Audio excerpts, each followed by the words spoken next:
ሰላም ሰላም ሄዶች ቤተሰቦች እንኳን ወደ ቻናሌ በድጋሚ መጣችሁ። በዛሬው ቪዲዮአችን በእርግጠኝነት ትዝናናላችሁ። ይህንን ቪዲዮ ላይክ አድርጋችሁ ጀምሮ ለቻናሌ ደግሞ አዲስ ከሆናችሁ ቻናሌን ሰብስክራይብ እያደረጋችሁ ቤተሰብ ሆኖ ወሬ ሳላበዛባችሁ ወደ ቪዲዮ ልውሰዳችሁ። መልካም ቆይታ። ሰላም ሰላም ሄዶች ቤተሰቦች እንደምን ቆይታችኋል? ዛሬም በአንድ ቪዲዮ መጥቻለሁ። በዚህ ቪዲዮአችን የአፍላ ፍቅሩ አዲሱ ተዋናይ ቅዱስ በአዲስ ሲኒማ ቀርቦ ነበር። በአዲስ ሲኒማ ቀርቦ ካነሳቸው ሀሳቦች መካከል ያነሳቸውን ነጥቦች አንስተን የምንነጋገር ነው የሚሆነው። ቅዱስ እንደምታውቁት እጅግ ተወዳጅ ካራክተር ነው በአፍላ ፍቅር። አሁን አዲስ ከመጡቱ ምናልባትም ደግሞ ፊት ለፊት ከሚታዩ ካራክተሮች መካከል አንዱ ነው። እሱም የተሰካበት ወይም የገባበት የታሪክ ቦታ በደንብ አድርጎ ኦዲየንሱ ጋር መድረስ እንዲችል ያደረገው ነው። እንዲሁም ደግሞ ካራክተሩ በራሱ ያለው ባህሪ ህዝቡ ጋር ተወዳጅ እንዲሆን አሊያም ደግሞ ህዝብ የሚፈልገውን ወይም ተመልካቹ የሚፈልገውን የታሪኩን ክፍል መጫወት እንዲችል ስለሆነ በደንብ አድርጎ ወደ ህዝብ መድረስ ችሏል። ምናልባት አዲስ ሲኒማዎች ከጠየቁትና ምናልባት መጠየቅ የለበትም ለመመለስም ደግሞ ብቁ ነው ብዬ ማላስበውን ጥያቄን ጠይቀውታል፣ አንስተውለታልም። እሱም ምናልባት ፊቱ ላይም ስመለከተው የነበረው ነገር አለ። ዝና በወጣትነት እንዴት ይዞሃል ብሎ መጠየቁ ተገቢነት ያለው አይመስለኝም። ምክንያቱም ልጁ ገና በትንሽ ኤፒሶድ ነው የተመለከትነው፣ በጣም ገና ጅምር ላይ ነው ያለው። እሱም ሲናገር ነበረ ይህም ዝና ነው ሊባል አይችልም ሲል ነበረ እና በተመሳሳይ ደግሞ መጨረሻ አካባቢ ላይ ደግሞ የጠየቁት ጥያቄ አለ። እንግዲህ ለሚመጡት አዳዲስ ተዋንያን ምን ብለህ ትመክራለህ ብለው እንግዲህ እንደ አንጋፋ ሰው እንዲመክር ነው እየተጠየቀ ያለው። ይህንን ጥያቄ እንግዲህ ተገቢነት የለውም አሊያም ደግሞ ይህንን ለመመለስም ብቁ አይደለም ብዬ ያልኩበት የራሴ ምክንያት አለኝ። ልጁ ገና በጅምር ላይ ነው ያለው። እሱም ገና ጀማሪ ነው። ገና የተመለከተው በጣም በጥቂት ኤፒሶዶች ነው። ብዙ ደግሞ ከሌሎች መማር ያለባቸው ነገሮች አሉ። ገና በጅምር ነው ያለው። ይህ ትወና ደግሞ የእሱ ከፍተኛው ብቃት ነው ብዬ አላስብም። ምክንያቱም ገና የሚያድግባቸው ሁኔታዎች ይኖራሉ። ገና እየተማረ ነው የሚገኘው እና ይህንን ጥያቄ መጠየቁን አስፈላጊነቱ ብዙም አልገባኝም። ወደ አፍላ ፍቅር ደግሞ የገባበትንም አጋጣሚ ጠይቀውት ሲናገር ነበር። ወደ አፍላ ፍቅር የገባበት መንገድ ምናልባት ደግሞ እኔ ትንሽ የገረመኝም ነገር አለው። ለምሳሌ ብንመለከት አፍላ ፍቅር ላይ እንግዲህ ኦዲሽኖች ይወጡ ነበረ። ተወዳድሮ መግባት ይችል ነበር። በጣም የተለያዩ ማስታወቂያዎች ይወጡ እንደነበርና ጓደኞቹ ይነግሩት እንደነበር ይናገራል። ይሁንና ግን መወዳደር እንደማይፈልግና ተወዳድሮ መመረጥንና ከተመረጠን በኋላ ደግሞ የመታውን ነገር የመታገስ አቅሙ እንደሌለው አለም ደግሞ እንደማይወደው ሲናገር ነበር። ምክንያቱም መመረጥና መተው የሚባል ነገር እንደማይመቸው ሲናገር ነበር። ይሁንና ግን እሱ ምንድነው የሚፈልገው አለኝ የሚለውን አቅም ማህበራዊ ሚዲያ ላይ እንዲያሳይ ከዚያም በኋላ አሳይቶ እነሱ ኮንታክት እንዲያደርጉት አሊያም ደግሞ ክሩ ኮንታክት እንዲያደርገው ነበር የሚፈልገው። እንዳሰቡ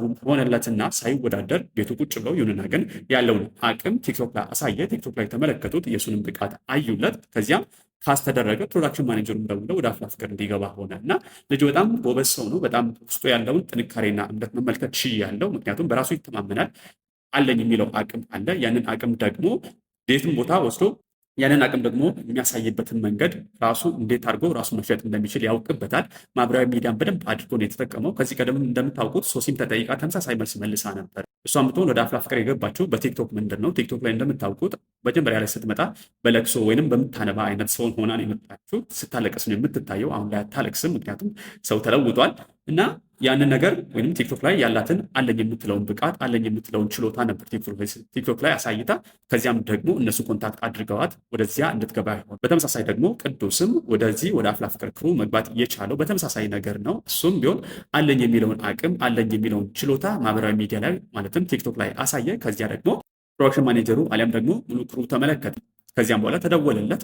እንደ እምነቱም ሆኖለት ሳይወዳደር ተጠርቶ አቅም ታይቶለት ወደ አፍላ ፍቅር እንዲገባ ሆነ ማለት ነው። ስለዚህ ከዚህ የምንማራቸው ነገሮች አሉ። ማናችንም ብንሆን ስልክ በእጃችን አለ፣ ውስጣችንም ያለ ችሎታ አለ። ምናልባት ትወና ላይሆን ይችላል፣ ሌላ የምንፈልገው ስራ አለ፣ ውስጣችን ያለ አቅም አለ። ያንን አቅም ደግሞ ማሳየትና ሰዎች እንዲመለከቱት ማድረግ የመጀመሪያው ኃላፊነታችን ነው።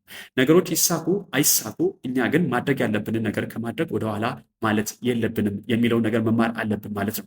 ማህበራዊ ሚዲያ ላይ እንደምታውቁት ብዙ ሰዎች የሰዎችን ቪዲዮ ስክሮል ያደረጉ እኔ ስክሮል ሳደርግላቸው ያ ስክሮል የሚደረግለት ሰው ገንዘብ እየሰራ ነው እየቀጠለ የሚገኘው። ይሁንና ግን እኔ በራሴ ስልክ በያዝኩት ገንዘብ ባወጣውለት ነገር ገንዘብ ማምጣት የማልችል ከሆነ እየከሰርኩ ነው የምገኘው። ውስጤም ያለውን አቅም ማውጣት አልችልም። ማግኘት ያለብኝንም ጥቅም ህልሜንም ማሳካት አልችልም ማለት ነው። ቅዱስና ሶሲ ያደረጉት ነገር ከዚህ የተለየ ነው። ቲክቶክ ላይ ያላቸውን አቅም ማሳየት ቻሉ። ራሳቸውን ሸጡ።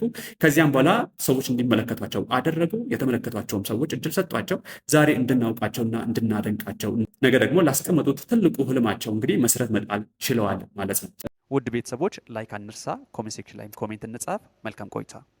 ወደ ቅዱስ ሀሳብ ስንመለስ ቅዱስ እንግዲህ ጸጉሩ እንደምታውቁት ከዚህ ቀደም በኮሚኒቲ ፖስቶች ላይ ስትፖስት ነበረ። ኢንስታግራም ገጽ ላይም ስመለከት ነበር። ረጃጅም ጸጉሮች ናቸው ያሉት። ጸጉሩንም ሲሰራ ነበር።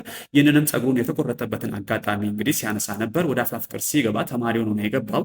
ተማሪ ሆኖ ሲገባ ደግሞ አንድ ተዋናይ ገጸ ባህሪው መምሰል ካለበት ምናልባትም የገጽታ ለውጥ ማድረግ አለበት። ይህንንም የገጽታ ለውጥ ለማድረግ ሲባል ጸጉሩ እንዲከረከም ሆኗል። ወደ አፍላ ፍቅር የገባበት መንገድ ምናልባት ከብዶኛል ሊል የሚችልበት ፓርት በዚህ እንደሆን ሲያነሳ ነበር። ጸጉሩን የተቆረጠበት ነገር ትንሽ እንደደበረው ሲናገር ነበር። ምክንያቱም ለገጸ ባህሪው ሲባል ራሱን መለወጥ አለበት፣ ተማሪ መምሰል አለበት። ያንን መምሰል ስለሚጠበቅበት ጸጉሩ መቆረጥ ነበረበት። እንደምታውቁት እንግዲህ ተዋንያን ራሳቸውን መለወጥ ሊጠበቅባቸው ይችላል። የገጽታ ለውጥም እንዲሁም ደግሞ ሌሎች ለውጦች ሊሆኑም ይችላሉ። ይህንንም ለውጥ ነው ያደረገው ቅዱስ ማለት ነው። ሌላው ደግሞ ተወዳጁ የአፍላ ፍቅር ተዋናይ ቅዱስ ከተጠየቃቸው ጥያቄዎች መካከል የማይደራደርበትን ሰውም ተጠይቆ ነበር። እናቱን ደግሞ እንደማይደራደርበት ሲያነሳ ተመልክቻለሁ። ልጁ በጣም አስተዋይ ነው። እሱ ጋር ያሉትን አቅሞችም ተመልክተናል። እጅግ በጣም ጎበዝ ነው። ውስጡ ያለውን የራሱን ደግሞ በራስ የመተማመኑን ነገር ኮንፊደንሱን እወድለታለሁ። መጀመሪያ ሳነሳ እንደነበረው ሲናገራቸው የነበሩትን ነጥቦች በደንብ ስመለከት ነበረ። በራሱ ይተማመናል። ውስጡ ያለውንም አቅም በደንብ አድርጎ ያምናል። ያንንም ስለሚያውቅ ደግሞ ሰዎች ፈልገው እንጂ እኔ ፈልጌ ወደ እነሱ መሄድን አልፈልግም ሲል በደንብ አድርጌ ነበር ያጨበጨብኩለት። ስመለከተው እጅግ የተገረምኩኝ ነበር የተመለከትኩት። ደግሞ እሱ ውስጡ ያለውን እንዲያምን ካደረጉት አሊያም ደግሞ እያደገ እንዲመጣ ካደረጉት ሰዎች መካከል የሚወዳቸውን ሰዎች እንዲጠቅስ ተጠይቆ ነበር። ቅዱስ እንግዲህ ለሱ ምሳሌ የሚሆኑ በትወናው ዓለም ያሉ ሰዎችን ጠቅሷል። 2 ሴትና 2 ወንዶችን ማለት ነው። የመጀመሪያው እንግዲህ ቃል ኪዳን ጥበቡንና ሰላም ተስፋዬን በሴት በኩል ጠቅሷል። ሌላኛው ደግሞ ነፍሱን ይማርና ባባንና ደግሞ ግሩም ኤርሚያስን መርጧል ማለት ነው። እጅግ በጣም የሚገርም አይነት ሰዎች እንደሆኑ ከነሱ ብዙ እንደተማረ ከነሱ የሚመለከታቸው ነገሮች እንደሚገርመው ተናግሯል ማለት ነው። ሌላ ደግሞ ቅዱስ ከተጠየቃቸው ጥያቄዎች መካከል እንግዲህ የተመለከትኩትና በጣም የገረመኝ ነገር ምንድነው? ከአንተ የምንጠብቀው ከዚህ በኋላ እስከአንተ ምን እንጠብቅ ተብሎ ለተጠየቀው ጥያቄ እንዲህም ይቻላል የሚያስብል ነገር ሲል ነበር። እኔ በጣም የተገረምኩት በጣም የተደነኩት ቅድም እንዳልኳቸው በራስ መተማመኑ በጣም አደንቅለታለሁ። በራሱ ደግሞ ውስጡ ባለው ነገር ደግሞ ያለውን ኮንፊደንስ እጅግ በጣም የወደድኩት። ቅዱስ እንግዲህ ሲናገር እንደነበረው ከሆነ ከዚህም በኋላ በሚያደርጋቸው ነገሮች ገና ጅምር ላይ ነው ያለው፣ እያደገ ነው ያለው። ከዚህ በኋላ አድጎ ደግሞ በተሻለ ነገር እንደሚመጣ ሲናገር ነበረ። ከዚህ በኋላ ደግሞ እንዲህም ይቻላል ወይ፣ እንዲህም ማድረግ ይቻላል ወይ፣ እንዲህም ይተወናል ወይ፣ እንዲህም ይኖራል ወይ ብላችሁ የምትጠይቁትን ነገር ማድረግ እንደምችል በጣም እርግጠኛ ነኝ። ያንን ከኔ ጠብቆ ሲል ነበር። እኔም ኮንፊደንሱን በጣም የወደድኩለት። ውስጡ ያለን ነገር በደንብ አድርጎ ያምናል። ውስጡ ያለውን ነገር በጣም ወዶ ነው የሚሰራው። አክቲንግን ደግሞ በጣም ወዶት እንደሚሰራም ከፊቱም ከሚያደርጋቸውን ነገሮች እንዲሁም ደግሞ በስራ ላይ የሚያሳያቸውን ትጋቶች መመልከት እንችላለን። ሌላ ደግሞ ከተጠየቁት ጥያቄዎች መካከል አንደኛው እንግዲህ በአፍላ ፍቅር ቀረጻ መሀል የከበደህ ነገር አሊያም ደግሞ የተቸገርክበት ነገር ምንድን ነው ተብሎ ተጠይቆ ነበር። እንደምታውቁት እንግዲህ ፊዮሪን በጥፊ የሚመታበት ክፍል ነበር አሊያም ደግሞ ሲን ነበር። ያንን ሲን ለመቅረጽ በጣም መቸገሩንና ምናልባትም እጇ ልታዘዝ እንዳለው ሲናገር ነበር። በጥፊ የግድ መምታት ነበረበት፣ ፊዮሪን መምታት ነበረበት ማለት ነው። ያንን ለመምታት እጅ አልታዘዝም ብሎኝ በመጨረሻም እንግዲህ አስቸግሬያቸው ከቆየው በኋላ ወዬ ብያታለሁ ብሏል። እንግዲህ አፉ በኝ ሲልም ይቅርታ ጠይቋል። ምክንያቱም በጥፊ መመታት ነበረባት። ሲኑም ያንን ያስገድዳል። ያንን አድርጎታል። ያንንም ደግሞ በጣም እንደተቸገረበት ሲናገር ተመልክቼዋለሁ። ልጁ በጣም ደስ የሚል ነገር ነበር ሲያወራ የነበረው። እንግዲህ አፍላ ፍቅር ውስጥ ማንን ትወዳለን ተብሎ ተጠይቆ ነበር። ፊዮሪን ብሎ በቀጥታ መልሷል። ይሁንና ግን አፍላ ፍቅር ጋር ያለው ፍቅር እንዲሁም ደግሞ የስራ መንፈስ እጅግ በጣም እንደሚስበው ሲናገር ነበር። እኔም በጣም የወደድኩለት ያንን ነገር የተናገረበት መንገድ፣ ምክንያቱም ሁሉንም እውቅና ሰጥቷል። ከዚያም በኋላ ደግሞ ለይቶ አብሯት የሚሰራትን የተጣመራትን ፊዮሪን ለይቶ ሲያደንቅ ነበረ። ለእሷም ደግሞ የዘፈነውን ዘፈን የቱን ዘፈን ነው የምትወደው አሊያም ደግሞ ምን አይነት ዘፋኝ ነው የምትወደው ተብሎም ተጠይቆ ነበር። እንግዲህ ዘፋኝ መጥቀስ አልፈለገን፣ ዘፈኑን ነው መጥቀስ የፈለገው። ዘፈኑን ደግሞ የመጀመሪያ ብሎ ለፊዮሪ እንደዘፈነ ታውቃላችሁ። ያም ዘፈን እንግዲህ አሁን ላይ ቲክቶክ ላይ ትሬንድ ከሆኑ እንግዲህ ዘፈኖች አንዱ ሆኗል። እንግዲህ ያንን ዘፈኑ ድጋሚ ያለው በቅዱስ ድምፅ ደግመን ደግሞ ያንን ሙዚቃ ሰምተነዋል። እንግዲህ እንደ ድምፃዊም እያደረገው ነው ቅዱስ ያለው። በጣም የማደንቅለት በጣም የምወድለት በራሱ ያለው መተማመን እንዲሁም ደግሞ በጣም ፈታ ያለ ሰው ነው። በጣም ነው ኢንተርቪው ላይ ያነሳቸው ነጥቦች የወደድኩት። ምናልባት አዲስ ሲኒማዎች መጠየቅ ያልነበረባቸው ናቸው የምላቸውን ነገሮችም ሲያነሱ ተመልክቻለሁ። እኔ እሱ ነገር ግን አልተመቸኝም። ለማንኛውም ከዚህ በኋላ ያርማሉ ብዬ አስባለሁ። ሌሎች ቤተሰቦች አብራችሁኝ ስለዘለቃችሁ እጅግ በጣም አመሰግናለሁ። የቅዱስን የኢንተርቪው ሀሳቦች የተመለከትንበት ቪዲዮችን ይህንን ይመስል ነበረ። ለቻናላችን አዲስ ከሆናችሁ ቻናሌን ሰብስክራይብ እያደረጋችሁ ይህንን ቪዲዮ ደግሞ ላይክ እና ሼር ብታደርጉ ለእኔ ትልቅ ስጦታ ነው። በሌላ ቀን በሌላ ቪዲዮ እስክንገናኝ ድረስ ቸር ሰንብቱ። እወዳችኋለሁ። ባይ ባይ።